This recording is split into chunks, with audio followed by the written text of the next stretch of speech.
Very much for participating. We got a lot of people signed up for today's broadcast. We want to dive right into it. We're blessed to have Grant Thornton and Morgan Lewis, two well-known accounting and law firms, joining East West today to review this topic on fraud and corruption. As we get started, just a quick housekeeping notes. Number one, we want everyone to ask questions, right? We want them to feel free to ask questions. So you can go into the question box, ask a question, and we'll get to it. You can ask questions throughout the webinar. The questions we had listed on the invitation, we'll be getting to those at the end. That'll cover probably 30 minutes of our whole presentation. Will be answering your questions.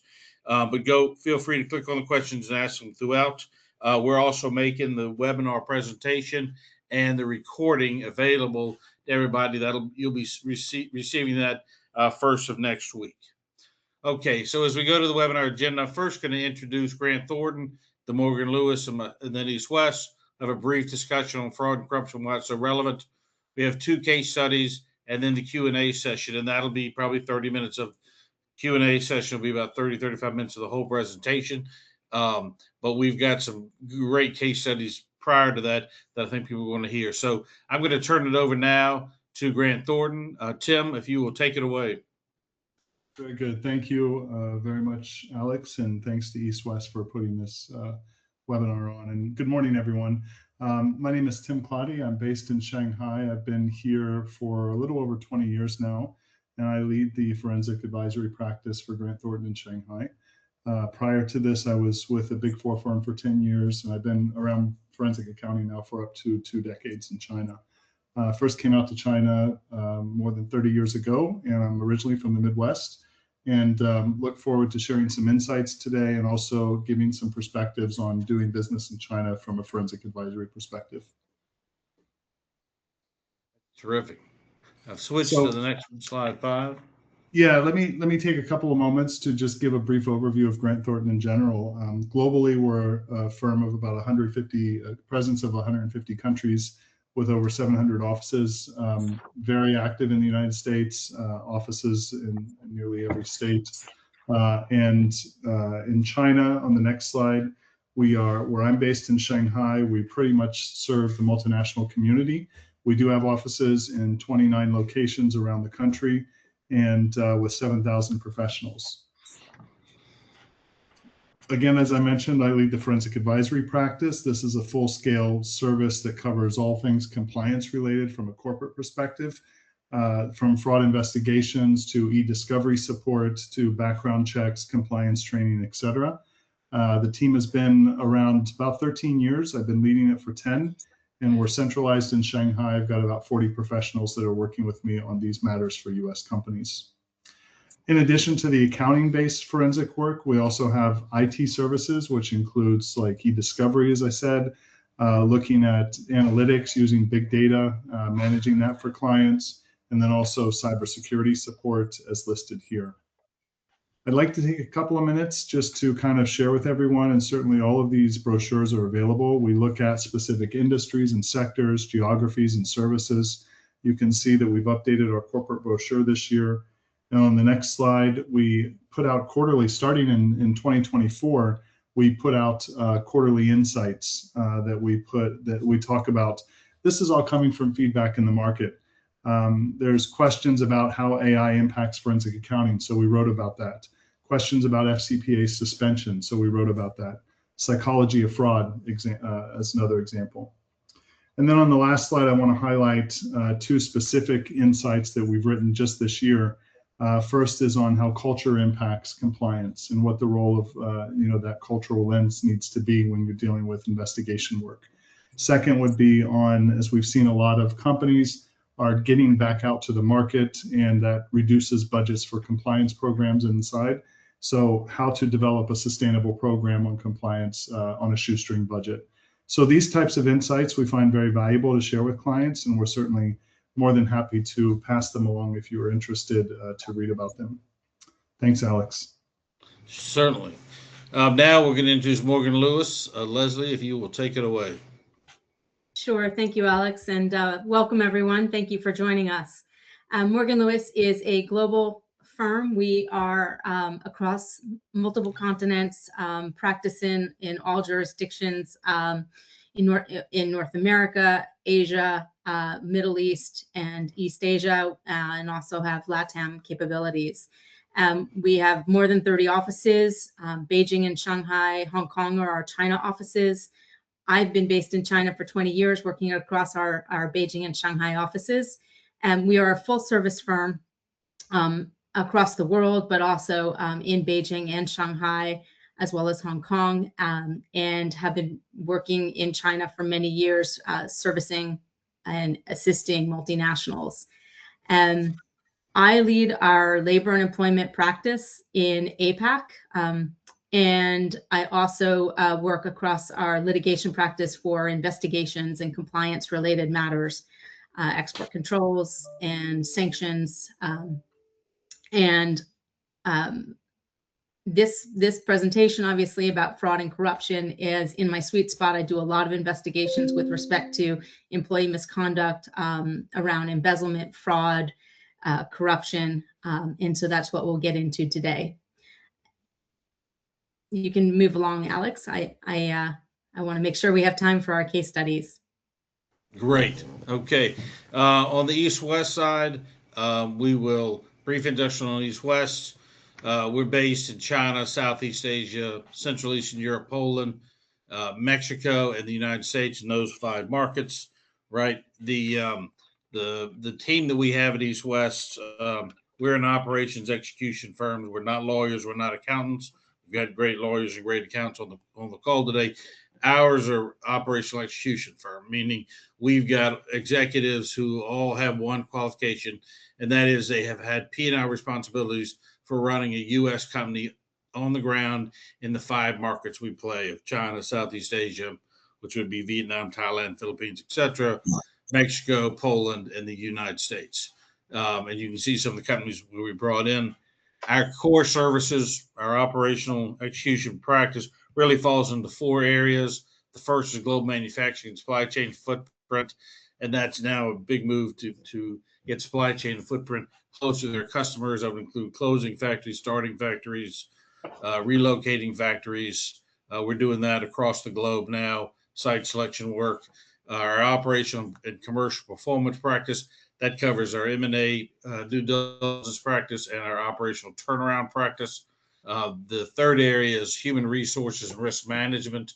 We're going to be talking primarily about that today. The 3 areas are interim general management, executive search, integrity awareness training, and then our last core practice is supply chain. And that's every service on the supply chain you can imagine. Identifying suppliers, qualifying suppliers, supplier improvement, supplier termination, all of it. So that's a little bit about East-West. There's a brief description of our customer base, but we're going to get right into it. So Li Xiao, why don't you give a brief background on yourself, and Dan, if you would do the same. Thank you, Alex. Hello, everyone. My name is Li Xiao, based in Shanghai. I have more than 20 years experience working with multinational companies here in China, in Asia, mostly around business transformation and also turnaround projects. Most recently, we worked with fraud and corruption practices, mainly on interim general manager projects. Other than that, we also focus on supply chain issues as well as footprint analysis. I'm also currently the Shanghai chapter co-leader for North America in ATTA, which stands for Asia Transformation and Turnaround Association. I'm very happy to join today's session and then look forward to sharing experience with everyone. Dan, thank you. Yep. All right. Hi, this is Dan McLeod with East-West. Been working with East-West for about 8 years now, specializing primarily in manufacturing improvements, site selection, management of expansion and relocation projects, and supply chain extension. So looking at supplier bases and in some cases transitioning out of one geography or pursuing a +1 policy, expansion to Southeast Asia, for example. My background is came up in engineering and was in operations management and also management of capital expansion projects. In the late 90s, went to Asia, in '97 to work on a plant design and startup project and stayed for 21 years. The majority of that in China, but also living and working in throughout Southeast Asia and Singapore and the Philippines in particular. Thank you, Dan. Very helpful. All right, we're going to do a brief discussion here on identifying and remediating fraud and corruption and why this topic is so relevant. I'm going to turn this over to Tim, and he's going to walk through kind of the fraud triangle. Tim, I'll take it away. Certainly. Thank you very much. I'd like to spend a couple of minutes here just to kind of level set and get everyone comfortable with, the basis or the foundation of what we're speaking about today from a risk management perspective. Over 70 years ago, we had a gentleman in the U.S., Donald Cressy, who is kind of like one of the senior fellows in terms of fraud risk management, the psychology of fraud, understanding corruption from a corporate perspective. He's really kind of the reference point, and he developed this fraud triangle back in the mid-50s. The fraud triangle is still very applicable today, and it's still very useful in terms of determining if and how and why fraud exists. Quite simply, the main point of this is that all three elements that I'm about to explain must be present for fraud to occur. You may have two of the three, and there's a less likelihood that you'll see corporate fraud taking place. So his view is if one element's missing, then fraud can't happen. So essentially, the triangle is based on the foundation of pressure and rationalization. Pressure is a combination. It could be individuals' personal lifestyle. They want to maintain a certain lifestyle, so they have financial pressure to keep that lifestyle going. They may have an addiction, whether it's a gambling addiction, drug addiction, or any type of addiction that causes them to live beyond their means in terms of finding financial solutions. They could have a sick family member that they have financial pressure to pay for hospital bills. And so we've seen all types of pressure being a main driver of why people will cross that line and lose their ethical way in terms of fraud risk management. It could be work pressure as well. Work pressure stems from missing a promotion or not getting the salary increase that was expected. And so they feel that they have a little bit of a vendetta, and they have something to go back and the pressure of successfully providing in their career. And so that's definitely one of the cornerstones of the fraud triangle. The second one is rationalization. Rationalization is when you pretty much convince yourself that what you're doing is right, no matter how it is viewed in society. So you have this concept that you tell yourself, I'll pay it back. It's a small loan that I'm taking from the company. And so after 6 months or 8 months, I'll slowly return the money back to the organization. Or as I said earlier, they feel that they were overlooked for an increase in salary. So they're basically saying they deserve the pay raise and the company's rich enough, they're not going to miss a few thousand or 100,000. And so it's something that they can get away with. Also, some fraudsters believe that they're stealing or they're taking from the company because they believe in the purpose or the mission. As I said, they may have a family member who's sick and they have a higher calling to take care of the hospital bills, and they believe that it's for a good purpose. So it's rationalizing and saying it's okay to steal.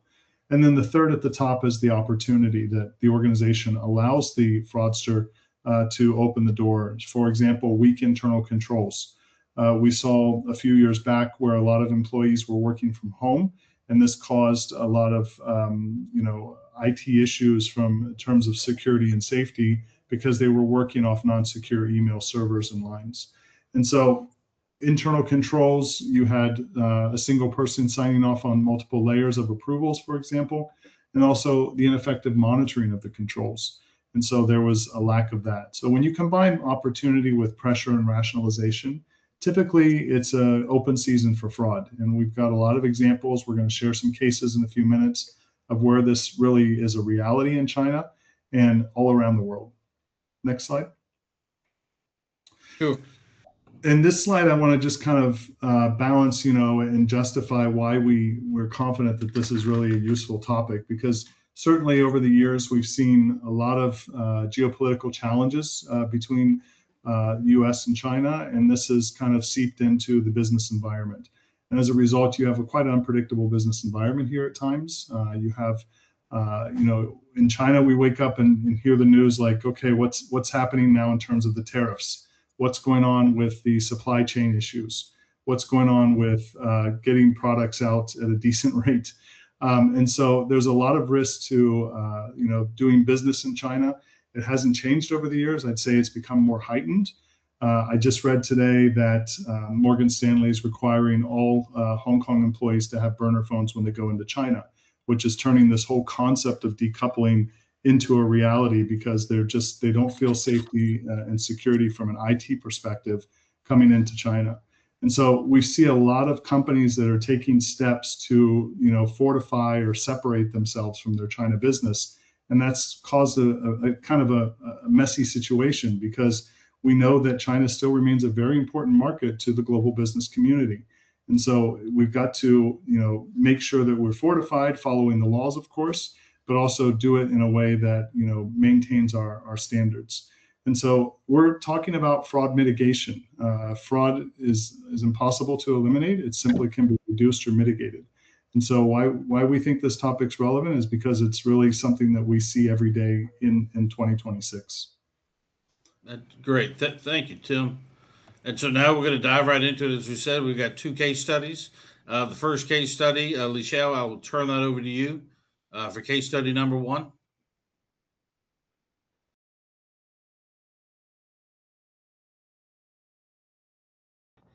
Lixiao?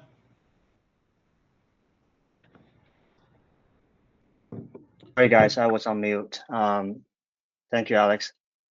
Can you guys hear me now? I assume. Yep, sure can. This case actually happened very recently. It's Wisconsin-based company having facilities in Asia, including China and also Southeast Asia. So we got the case last year and also understood the case coming from whistleblowing. So the whistleblower reported alleged wrongdoing and also employee concerns. This company has quite substantial operation in Asia, and Hong Kong was part of that. The hotline actually concerned not just the Ningbo site itself, also concerned some other high executives regarding kickbacks, also travel invoices not appropriate, also profit skimming. So these are the background. So when we turn to corrective actions, that's probably more of our interest today. What we did was based on all the evidences we have, we consulted a lawyer and also made substantial plan and got the report from Grant Thornton on the forensic accounting side. So we went into the facility on the planned date with our colleague on the HR side, and also the interim CFO from Grant Thornton, get control of the business, made an announcement to the whole employee group on the town hall saying we actually let go the previous GM along with the other management team, including HR manager, operation manager, sales manager. So that's a quite a large operation, large activity even in our experience, because it involves so many different functions. So our very first month was to actually make sure the crisis are under control and we can assess the situation. We transparently communicate everything to the headquarters, make quick decisions. So during the time, the employees were concerned, given this severe situation. So they would come to us and ask, would actually the company close the whole business? We rest assured the team, making sure they understand this is not about closing the business. This is about changing the organization, changing the culture, changing the way of managing the business. So with that, we actually had a operation warehouse manager coming to us and saying, well, we have this wearing part, I should go out of inventory. This machine would not run. So we can understand his concern is actually to see if we are serious about the business, not really about this wearing part. So as a team, we go together with the warehouse manager and actually go to the market and find this wearing part to show our intent, to show our seriousness, to show that we are there to support the team. Given that, the business gets stabilized over the first month, and then we understand that the business is actually on a pretty healthy condition. Even though the management has been changed, the overall business is still quite healthy and quite stable. So then we start rebuilding the whole internal control and the compliance system, making sure the DOA, the delegation of authority, is there, and we have weekly reporting system and monthly Asia reporting system to the board, to the headquarters. We also have the communication plan. We also have the team rebuilt, not just for China, but also for the whole Asia, involving Hong Kong a lot more than before, and consolidated the team functions, making sure that we have all the functional report, not just to the GM, but also to the functional line in the US. So that's another involvement after a few months.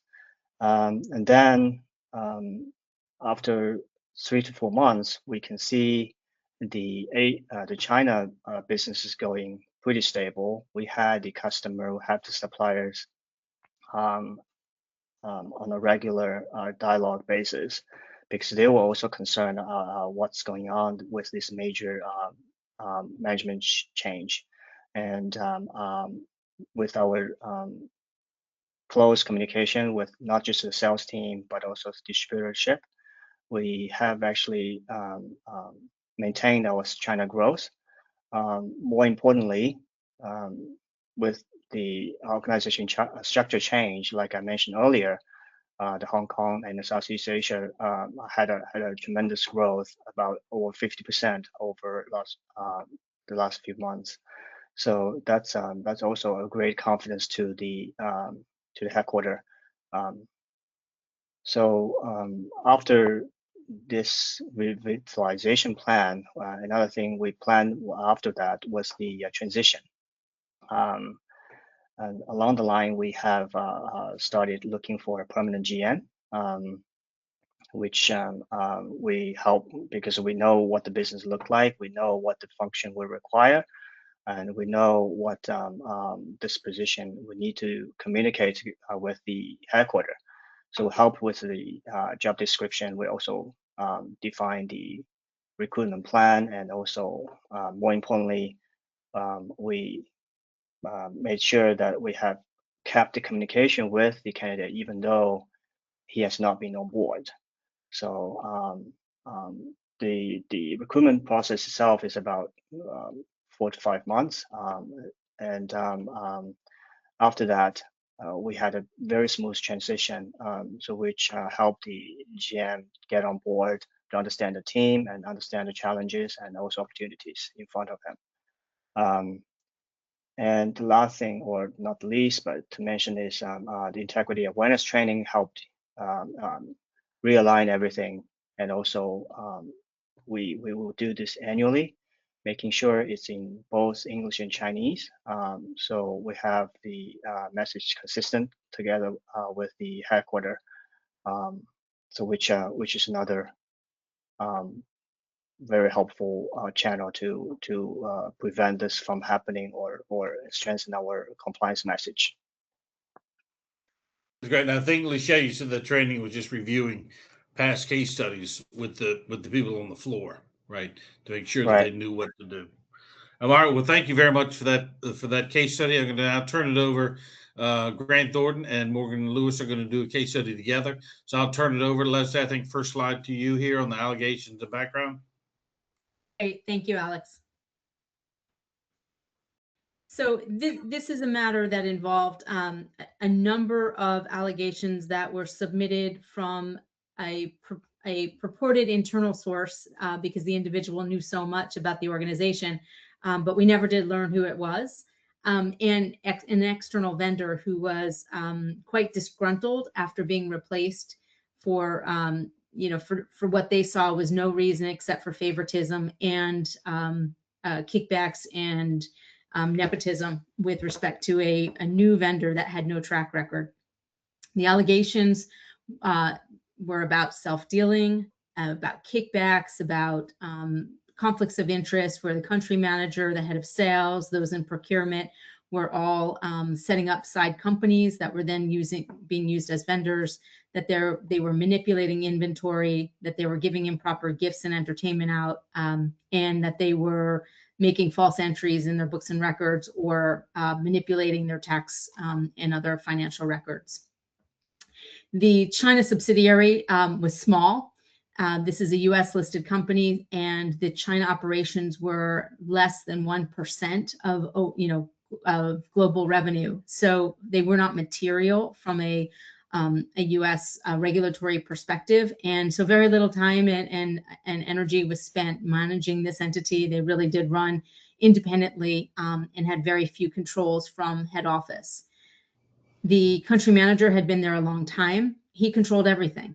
Everything passed through him, all information, and that was by design. He did not want the headquarters to know everything that was going on so that he could hide things and he could selectively share things. This also meant that there was no insight into what those on the ground, the employees, really were doing or how they felt and where their allegiance lay. Was it with the country manager or was it with the company? And we never did learn that before the investigation ended. As I said, there was little oversight from U.S. headquarters, and so that meant there were few local controls. The local team was able to select their vendors without any oversight. There wasn't a lot of KYC that was done, know your customer. Basically, we couldn't find a trail that showed how they selected vendors, how they displaced vendors and selected new ones. They picked their own packaging companies, distribution companies. They had multiple stores on Tmall, which is on Taobao, on online shopping. And the main products were imported from the US. So they weren't manufacturing, they were just taking things and selling. And the whole sales channel was not reviewed by headquarters. So that's the background. And next slide. When we came into it, the first thing we needed to do was engage with the whistleblower to find out more. And we got quite a lot of information from the external whistleblower. And this was a vendor, again, who was disgruntled and replaced. So what we did is we looked at all of the engagements with that vendor, but then we started looking at other vendor engagements, and particularly where there was a lot of new vendors and vendors with very little track record. We could look online very easily and see that.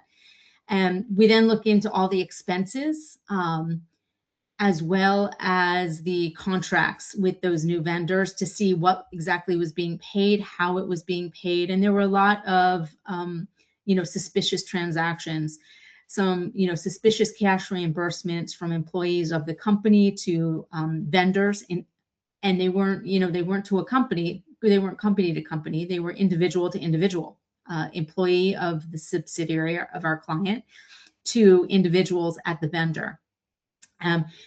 We did learn that there were these conflicts of interest, that there were these side companies that were engaged by the local entity, that were managed and owned, set up by the personnel managing this entity. So they were getting kickbacks, they were getting inflated contracts. And so it really was quite problematic. It's fraud on the company, essentially. We also saw that, again, there was no record of how decisions were made or whether there was any type of bidding process. It seemed to be quite capricious. We looked into email aside from some of the expenses, and the email review produced very little. So it was quite obvious everyone was using WeChat. We did see some strange comments about audits and audit findings and maybe not sharing those with headquarters. And then we did see some other comments about manipulating or moving inventory, changing inventory that signaled that there were some issues there, but we couldn't figure out what it was. Next slide, please. So at this point, after 2.5 months or so, we were at a crossroads. Do we investigate much more fully, or is it even worth it? Again, it's a very small operation. There were a lot of red flags here. There were also some significant tax concerns that we didn't delve into, but we could see that, there were books and records issues, that tax audit, email was a concern. And our gut feeling was this entity was probably not able to be resuscitated. In other words, we didn't think that they'd be able to remediate and actually save it.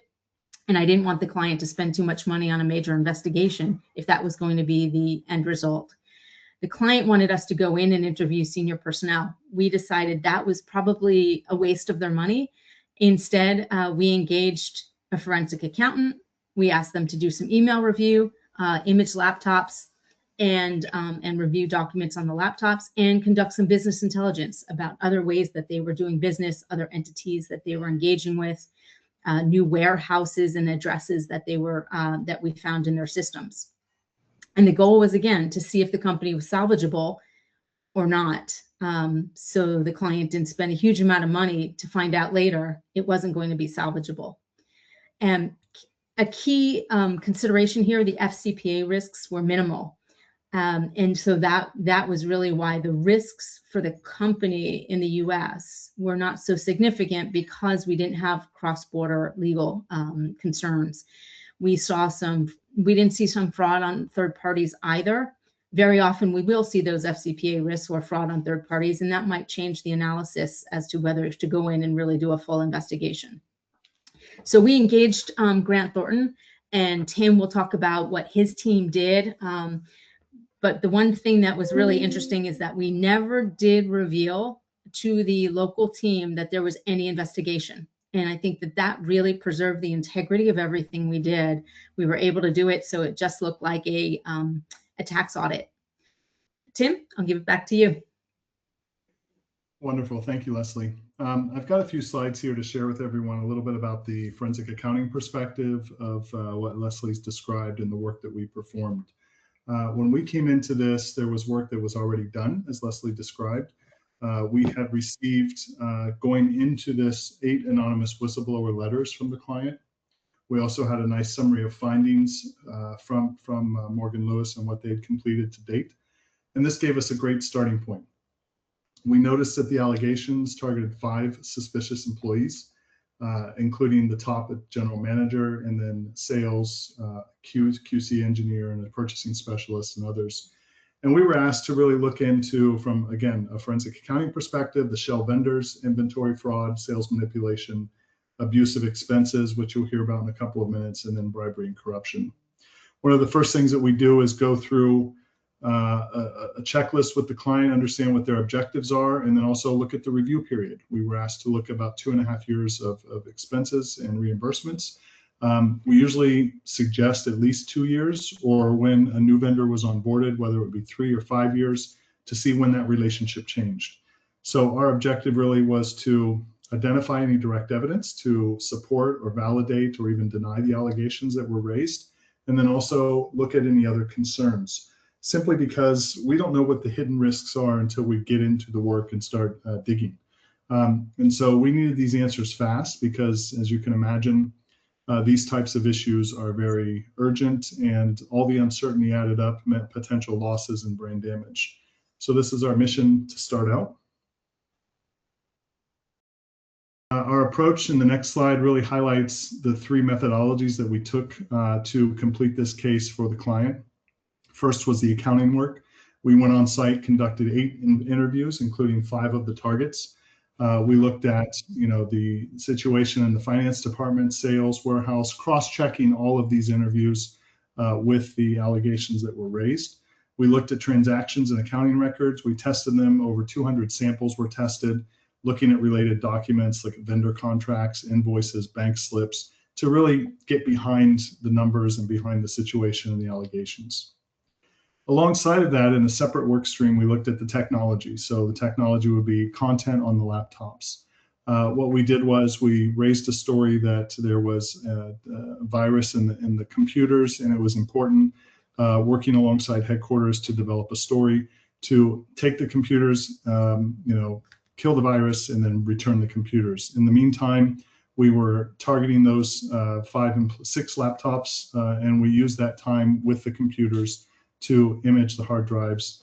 We recovered 600,000 files, and when I say files, I include email, Excel spreadsheets, PDF, Word documents, and also what they thought was deleted and successful, we were able to recover. And that deleted information was also very helpful because it provided great evidence in the smoking gun form as well. From the 600,000 files, we loaded it onto our relativity platform, cross-checked keywords, and we pared it down to 37,000 emails that we had hot emails. So we had to review those emails, have eyes on them. And then the third work stream was the background check, so the integrity due diligence. And so this was looking at public domain sources, looking at reputational information, government websites, profiles of the targets, their social media, anything in the court records, and we conducted litigation searches as well. So when you combine the 3 work streams together, this is really what a forensic accounting investigation looks like. You're looking from an accounting perspective, a technology perspective, and also the third work stream of integrity due diligence. In terms of major findings, I've listed 5 here. For the sake of time, I'm going to go through these quite quickly, but I want to just share that we've got significant findings across multiple allegations, from vendors to warehouses. The warehouses were in chaos in terms of tracking, in terms of shipments were sent to unverified locations, not the declared warehouse addresses that they put. Goods sent from a plaza or a different city, all without explanation. We had deficiencies in the sales process, which was a red flag for sure. They didn't have a formal pricing policy. As Leslie mentioned, it was the GM who was calling the shots, and he was determining all the prices. And so when you've got a single person making the prices and everyone follows, they change on a regular basis. So there's going to be conflicts of interest there as well. And we noted that as too. We did have personal expense abuse in the thousands. They were using personal expenses and charging into the company. For example, invoices were used on Saturday and they were charged back to the company. And these were not business trips, these were personal uses. So charging the corporate expense report. And then bribery and corruption. We had analysis to identify that suppliers were giving red envelopes to all the employees on a regular basis. And so we also looked on company laptop and we found that there was some gambling taking place and the money transfers from company funds were being used. Last slide. The lessons that we'd like to share here, again, there's definitely a lot to share on this case. We want to just kind of remind everyone that when you're conducting due diligence, please make sure it's a continuous activity and not just a one-time thing when they onboard. Make sure that you're looking at the vendors on a regular basis. Also, for sure, make sure that the inventory needs audit trails and segregation of duties.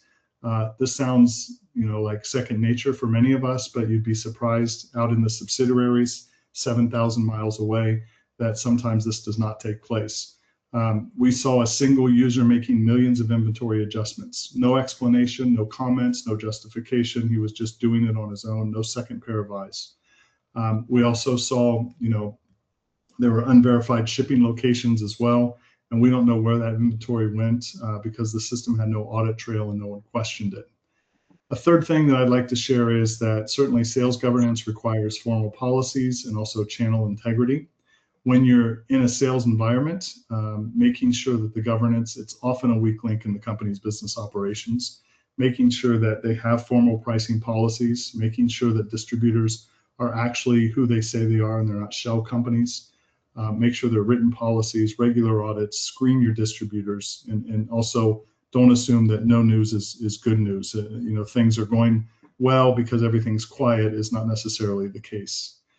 Reimbursement policies, if you don't enforce them, they're just words on a piece of paper. Make sure that you've got this enforcement approach. Otherwise, it just creates a false sense of security. In this case, the company had a written T&E policy, but it was never updated. So on paper, it looked fine, but in practice, it was ignored. And the last lesson that I'd like to share with everyone is that the whistleblower system, yes, many of the companies probably on this webinar have a whistleblower system, but please make sure that it's followed up by action, making sure that you're responsive to it, making sure that everyone creates, an activity. Don't rely on the internal teams alone to investigate the senior leaders. In a case like this, independent forensic experts and legal experts really provided that added approach and significant edge because they could collect evidence properly without bias. Set a timeline for action, protect the whistleblower. All of these best tips are applied, and please remember that a whistleblower letter is not an accusation, it's an opportunity. And it's an opportunity for a company to sharpen the policy, sharpen the controls, and only if you act on it can it be really valuable. Thank you. All right, Leslie, you got last page on lessons learned.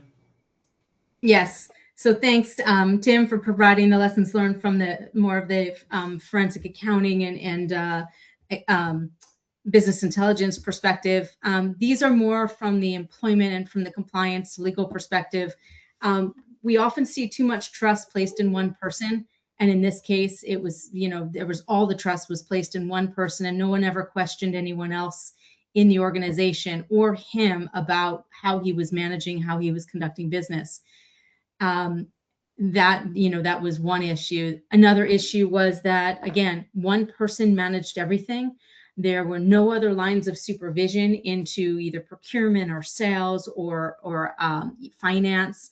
And so when one person has all of that control, it creates certain alliances and allegiances that may not be towards the company. They may be towards that individual who's feeding them and maybe feeding them improperly.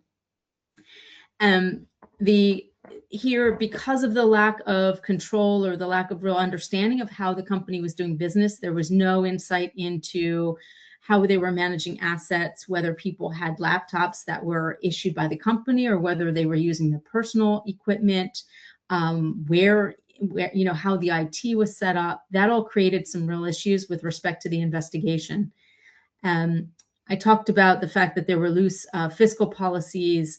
That as Tim explained, that created some real opportunities for the individuals to manipulate inventory, to create additional warehouses where inventory disappeared and we don't know how it was sold, to basically use company funds for improper purposes, improper payments.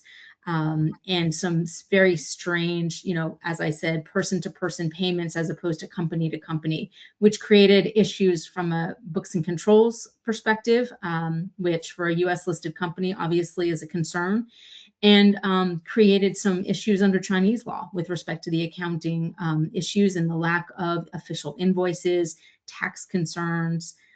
So there was just the lack of oversight and the total trust. And no one was coming to visit this entity. Part of it was during COVID, but even afterwards. So that means that your values don't get instilled into the everyday business conduct of the local team. And then finally, also as Tim had mentioned, and as I stressed, there was no vendor selection process, no insight into how decisions were made on pricing, on the selection of the vendors, quality. And so that created some real opportunities for the local team to really defraud the company. And so these are, some key red flags. All right, Great. Alex, thank you. Thank you, Leslie. All right, we'll get to the questions. We got 16 minutes here of questions, so we got time. Why don't we jump into, this on, say, question number 3, we'll jump in.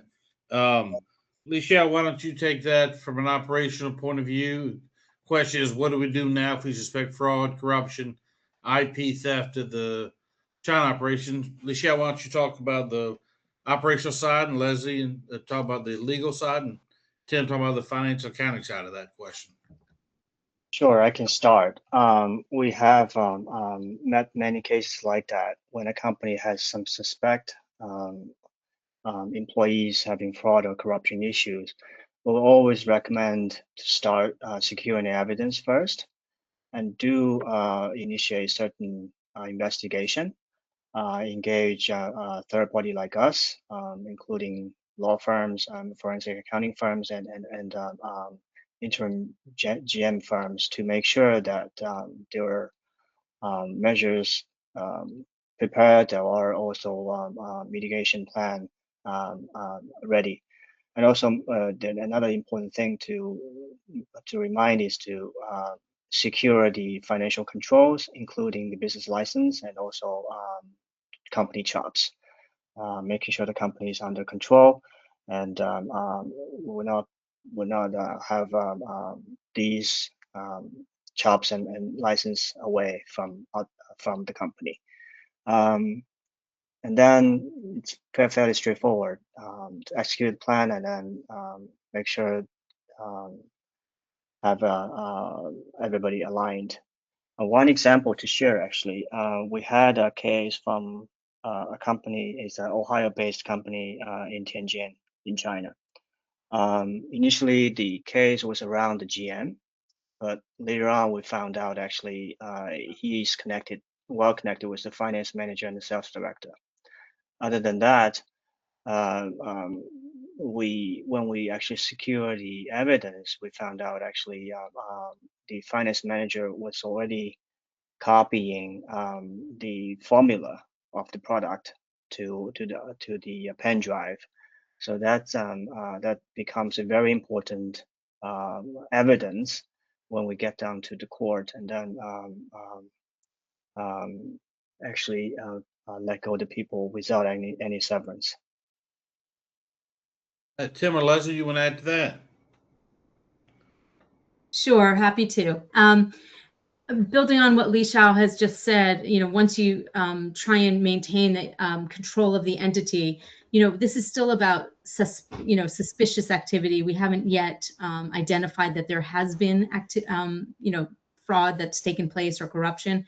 So consider how to investigate the basis of the allegations. Consider who's involved, where the evidence might be.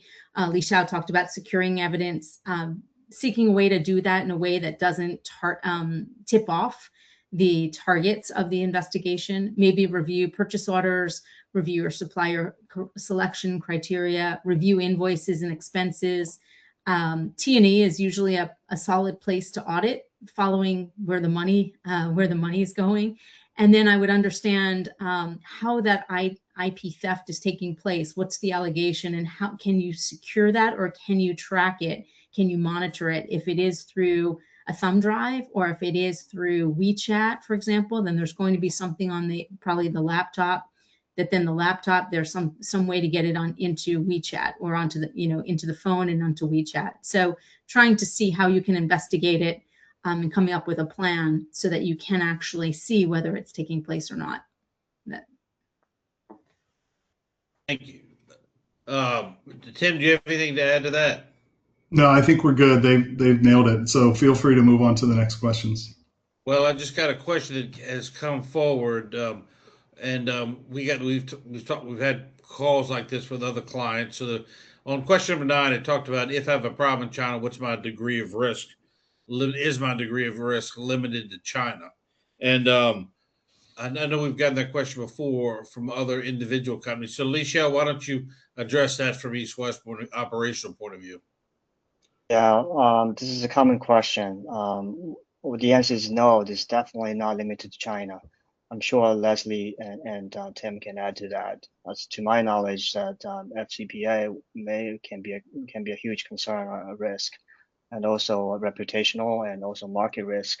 It's hard to avoid because if that's happening in China, it can actually definitely affect the image when it goes out to supplier to the customer. And also, this is kind of a contagious issue.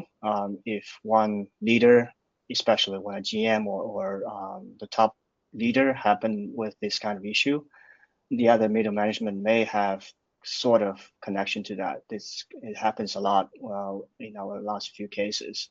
So this may affect the global corporate culture, not just China, can extend to Asia. and I happened to one of our client based in Milwaukee.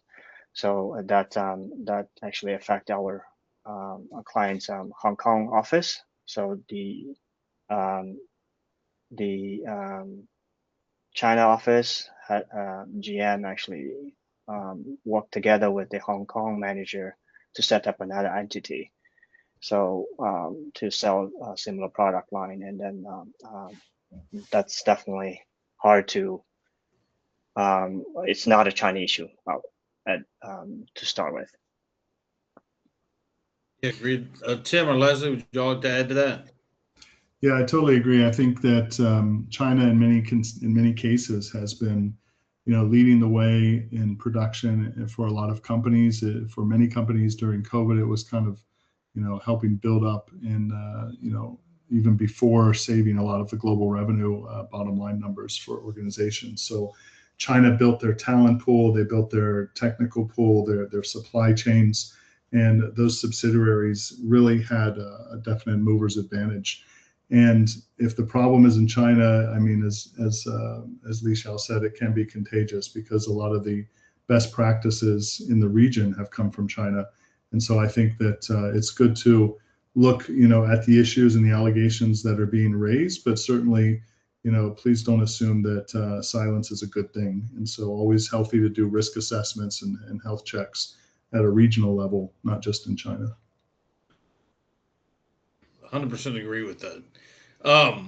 So if one question that we've seen a lot of this, companies looking at China plus one situations, or some companies trying to sell their operation or relocate operations out of China. Looking at question 10, I know we've seen this. The question was, if I decide to sell my China operation, right, and move the production elsewhere to Southeast Asia, Mexico, won't this solve the problem? And I think, Dan, from an operational point of view, I think we've got a case like that now. Would you like to address that question? Dan, I think you're on mute. All right, I'm here now. Okay, yeah, sure, Alex. Thanks. One of the situations that we've seen more than once, and this we've seen it recently with a UK company, actually with a China operation. When you start talking about making a move, and whether it's a factory shutdown or a relocation, that opens you up to an audit, and in the case of this particular case, found that the company had not, the local management team had not been paying the appropriate social benefits and housing fund contributions for the employees going back many years. And so you've unearthed the problems that they didn't know they had, and this has had to be dealt with fairly rapidly to avoid not just the back, to avoid penalties on top of the back payments. So yeah, so there could be a number of problems that result from just a decision to move elsewhere, let alone actually undertaking that move. Alex, if I can add to that, Yeah. from the legal perspective, very often when you do decide to sell or to move production, there are those lingering liabilities like unpaid or underpaid social insurance and housing fund, where there is no statute of limitations, unpaid or underpaid overtime. All of these things come out when you're about to close, and the employees are like, wait a second, I'm not going to let you leave. I want more I want my money. Or they realize that their pension was underfunded, and that creates huge issues. And the other big issue right now is if your decision to sell or move production in any way triggers some type of supply chain issue under new regulations with regarding sanctions or export controls, the Chinese government's going to look very, very closely, and there are new regulations that you may not be able to do that so easily, or you might have to prove that it really isn't related to your supply chain and it really is related to some other reason. So there are a lot more issues that are arising now that didn't exist 5-10 years ago. Yeah, and in addition to that, we've seen cases even as recent as last year or early this year where clients have wanted to exit China, but it triggered a tax investigation from the authorities here. And when a tax investigation, like Leslie said, is raised along with other investigation approaches, this can stretch out to 6, 8, 12, 15 months before the desired date of departure from China. So when a tax investigation is triggered by the local authorities, this could take, well over a year before the actual exit takes place. And so it's not a small undertaking, and it's something that needs to be carefully considered. And maybe it's better for organizations to kind of adjust or tweak their business model rather than a full-on exit. But certainly that's based on your own personal decisions. Fair point.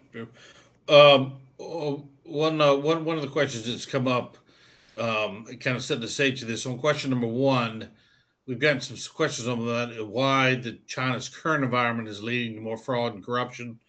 Li Xiao, why don't you, from an operational point of view, why don't you take that one if you would?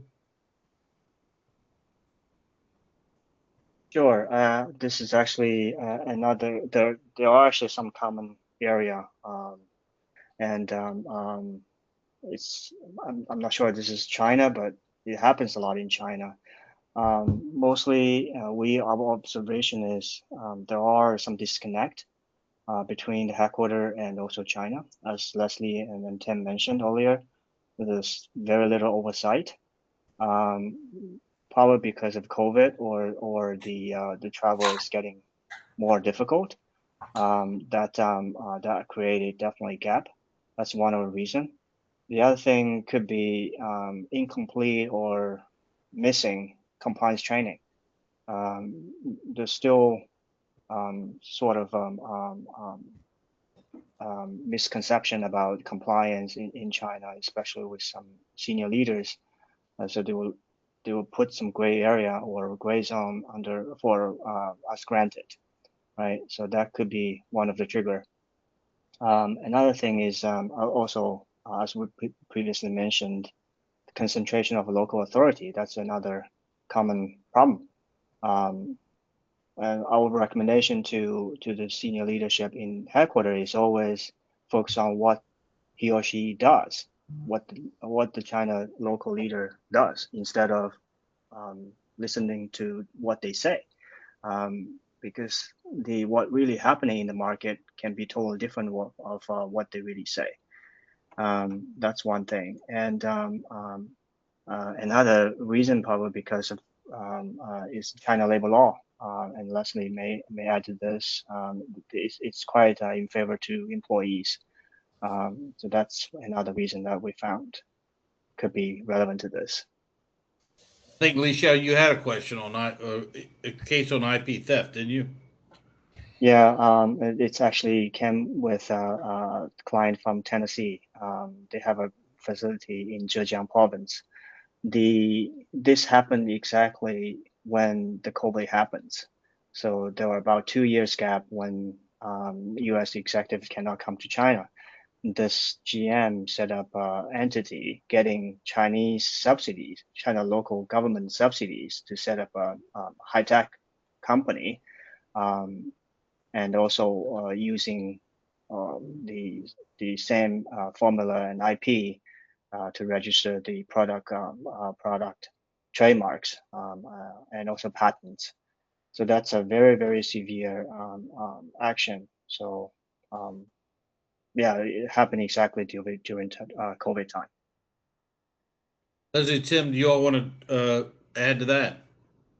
I think just real quick, I can say that we're operating in an environment that in many cases culturally is based on relationships. And as a result of that, you're going to get less contracts, more handshakes, and that's going to result in some uncertainty when relationships go wrong. And so I can't say that it's leading to more fraud and more corruption, but I can say that it's always present because you have a relationship-based culture that tends to move away from, formal contracts like you see in the West, or getting to know each other on a professional level first. So there's going to be challenges of working here. There's definitely an environment of challenges, but it's also an environment of rewards. And so I think that what we're seeing in the coming years with China is definitely an opportunity for companies to kind of stay in the game and show the sustainability strategy that they have and really prove to them that they're in China for China, because I think that's critical to the market. Agreed. 100%. Yeah, I would add, sorry, I'd add one more quick Yep. thing, and that's the economy is faltering and it hasn't recovered since COVID. And so the focus on sales and targets and KPIs and maintaining one's job, that basically tends to encourage people to cut corners. And so it is really important to just, instill your values and culture into the team locally in China, visit, reach out, maintain those relationships with, between China and headquarters, because that's also part of the current environment that's leading to more fraud and corruption.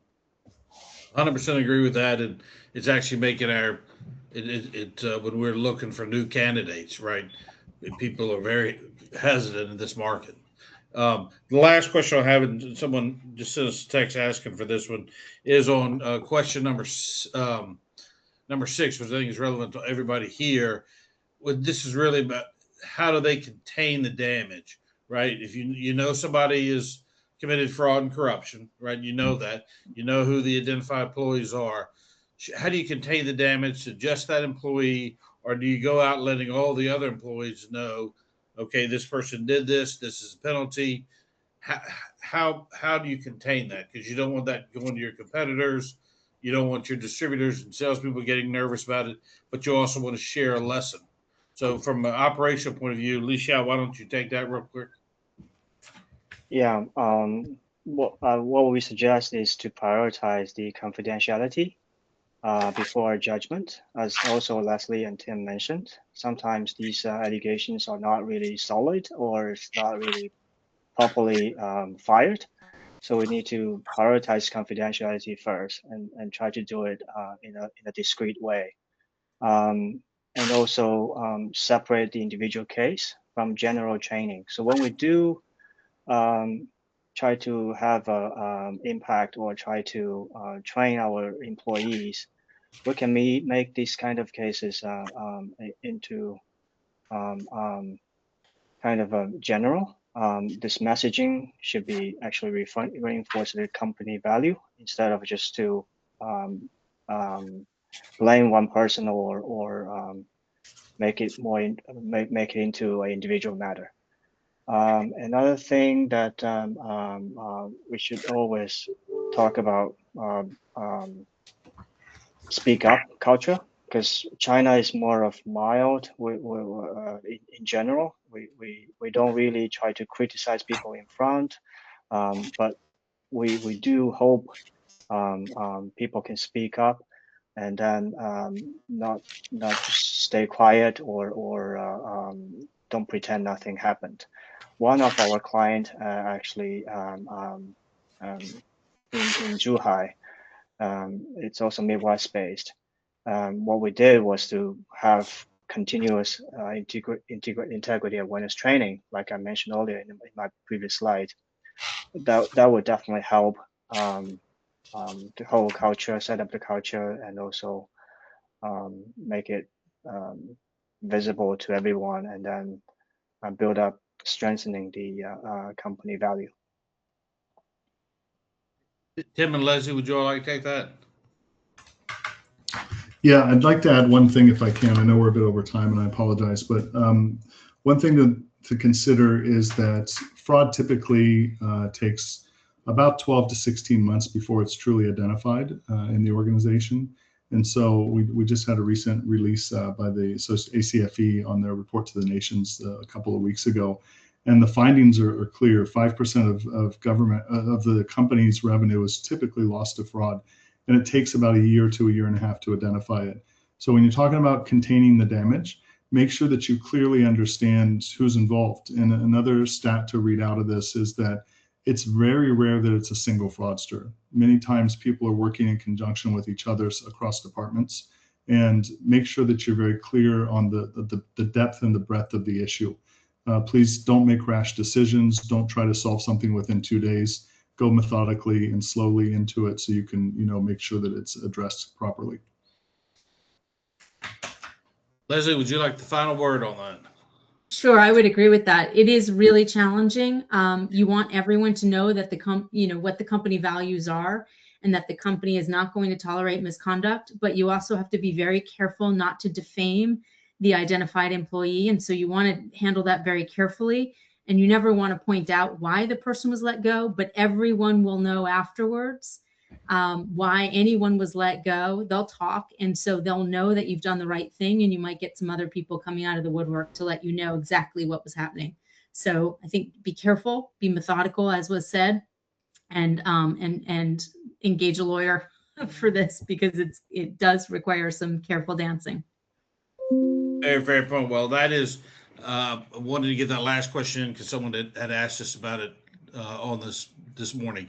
So with that, I just want to thank Leslie and Tim and Lee Xiao and Dan for driving this webinar. I appreciate those who stayed over, but we wanted to get that question in for the person who asked us about it.